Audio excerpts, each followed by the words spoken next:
The Boston Public Schools are giving more attention to getting their students into college, but there's also a push toward college from an organization that works directly with parents. The aim is to set aside money for education, but also to make sure the demands for learning and saving get more attention. Helping to make this happen is an organization called Families United in Educational Leadership, or FUEL. Our guest is the founder and executive director, Bob Hildreth. Thank you very much for being with us, Bob. It's a pleasure, Chris. Well, what got you started on this? Well, my whole family has one profession, and that's education. I tried to be a teacher myself, but didn't make the grade. But in my business career, always I've been interested in education. But the thing that got me started on this was an insight that low-income people can save. And they can save a lot. We all know, for instance, that low-income people save to remit money back to Latin America, $60 billion a year nationwide. We may not also know, but it's important, that African Americans support very strongly financially their churches to the tune of about $13 billion a year. So it came to me that if I could provide an incentive, maybe we could turn some of that money toward the education of their kids. And that's exactly what we're doing. Now, right now you're expanding this program in Boston, but I guess the place where you've done a lot of this at the outset was in Chelsea, another school system with a lot of disadvantaged kids. Tell me how it worked there. Sure.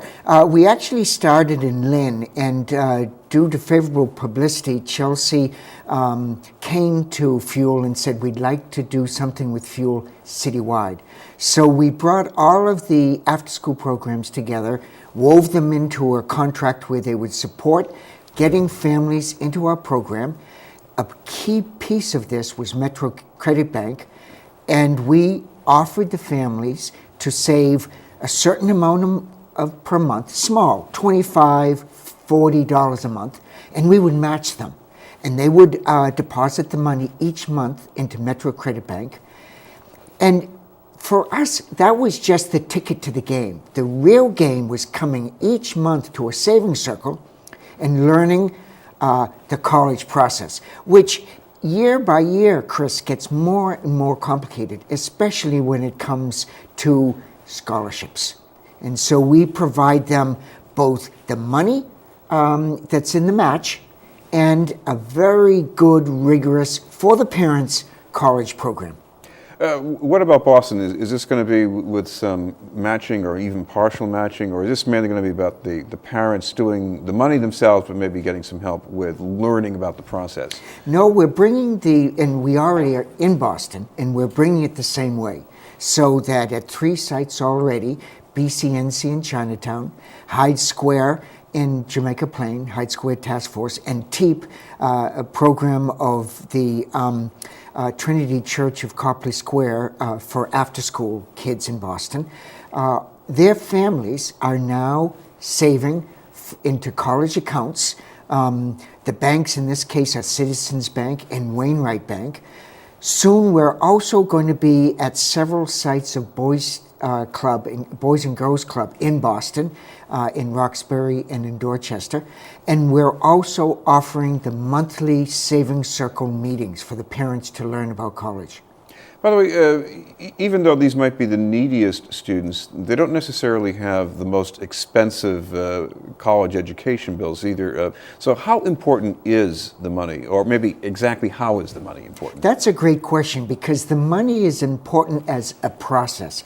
We're the only ones that I know of that offer parents something to do, not just come and listen, but to actually do a program themselves. So once they get into the process, whether they save $25 or $40 is not as important as they keep doing it. Same thing with the savings circles. What's important is they keep coming, they keep learning, because what we're ultimately after is that the parents and the families will take this whole program and turn it toward helping their kids get through BPS and get into college. By the way, what about the age level, at least the age of the student, when parents should hook on to this?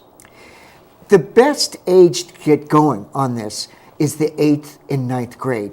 There are many academicians which would say start in kindergarten. But we realistically start in the 8th and 9th grade, which is much earlier than when parents are really brought into the game today, which is when their children are seniors. It's too late then. In the Boston Public Schools, it means that your child has a high chance that they'll already be have dropped out by the senior year. So we feel that if we start the discussion with parents very early, give them the good news that if they qualify for need-based scholarship money, it will be enough for them for their kids to go and pay for public higher education. Now, one other hurdle you're concerned about here, and this is not the money per se, but there is this gap between what kids in Boston, the average kid knows upon graduation from high school, and what the colleges think of as the starting point. And even at the community college sector, a lot of kids aren't up to that level yet. This has been kind of a side discovery of fuel. Just what you said. It turns out that in BPS, about 600 to 625 kids who graduate from BPS go on to community college. The vast majority of them to Bunker Hill. But what happens, or I should say one thing, to have done that, all of them have had to have passed the MCAS. So they think they're smart. They think they've qualified. As soon as they go to any of the community colleges, they face another test. It's called AccuPlacer. And AccuPlacer, depending on how you do, you either go on to regular credit courses at the community college or you go into remediation. If you do poorly in AccuPlacer, and most BPS students do poorly so that most of them have at least 1 or 2 classes in remediation, you use up your grants, government grants paying for that, but you get no credit. And most, unfortunately, drop out. So it's very important to get the kids in BPS, we feel, to take that AccuPlacer like kids take the SATs in suburban schools. Take it 2 or 3 times while they're still in high school. Get help in between the tests so that by the time they graduate from BPS, they already have a high enough score. They don't have to worry about remediation once they get to community college. Now, I know for some students who have the problem with that gap, it might mean you spend another 2 or 3 years of your life getting a college education, and I guess that is also a money issue. It is. In fact, many kids use up their Pell Grant, which is the basic government grant, paying for remediation that doesn't count, and then they have no money left to continue, in the 6th, 7th, and 8th year of their college journey. We should mention, if families want to find out more about this program and how they can get some help, what's the best way to do that? We would love every family that's interested to do that. Come on to our webpage. It's fuelaccounts.org. You will find multiple ways to contact us. All right. Well, thank you very much for Fuel, Bob Hildreth. Chris, thank you. Still to come, Dorchester's great pudding stone landmark. But first, this message.